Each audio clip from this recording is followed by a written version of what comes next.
Hi friends, ആർട്ടിയസ് ഫാമിലിയിലേക്ക് വീണ്ടും സ്വാഗതം. നമുക്കിന്നൊരു ഹെൽത്തി ഡിന്നർ ഉണ്ടാക്കിയാലോ? അതിനായി ഞാനൊരു കപ്പ് കടല 3-4 മണിക്കൂർ മുന്നേ വെള്ളത്തിലേക്ക് കുതിർക്കാൻ ഇട്ട് വെച്ചു.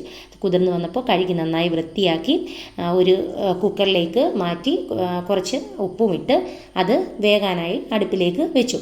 അതിനുശേഷം കുറച്ച് ക്യാബേജ്, കുറച്ച് ക്യാപ്സിക്കം, കുക്കുംബർ, ക്യാരറ്റ്, സവോള, തക്കാളി എന്നിവ അരിഞ്ഞാൻ വേണ്ടി എടുത്തു.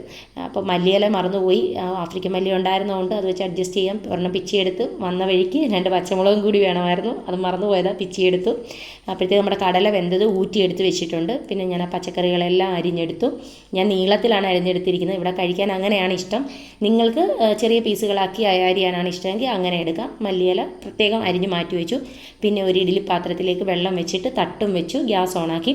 അതിലേക്ക് നമ്മുടെ പച്ചക്കറികളെല്ലാം ഇട്ട് കൊടുത്തതിന് ശേഷം കുറച്ച് ഉപ്പും ഇട്ട് ഗരം മസാല, ഞാനത് ഗരം മസാല വളരെ കുറച്ചേ ഉപയോഗിക്കുന്നുള്ളൂ, നിങ്ങൾക്ക് നിങ്ങളുടെ ടേസ്റ്റിനനുസരിച്ച് ഉപയോഗിക്കാം. ഞാൻ വീട്ടിൽ പൊടിച്ചെടുത്തതായതുകൊണ്ടാണ് കുറച്ച് ഉപയോഗിക്കുന്നത്.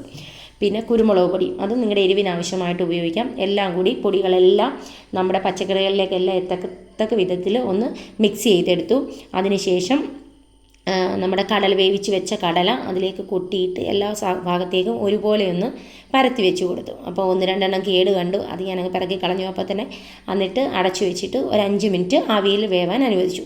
അതിനുശേഷം തുറന്ന് നമ്മുടെ പച്ചക്കറികളും കടലയും കൂടി നന്നായിട്ട് മിക്സ് ചെയ്തെടുത്തു. എല്ലാ ഭാഗത്തേക്കും പച്ചക്കറികൾ എത്തത്തക്ക വിധം മിക്സ് ചെയ്തു. അതിലേക്ക് നമ്മുടെ അരിഞ്ഞു വെച്ച മല്ലിയില ഇട്ടു. പാത്രം അതിലൊന്ന് വീണു, സാരമില്ല.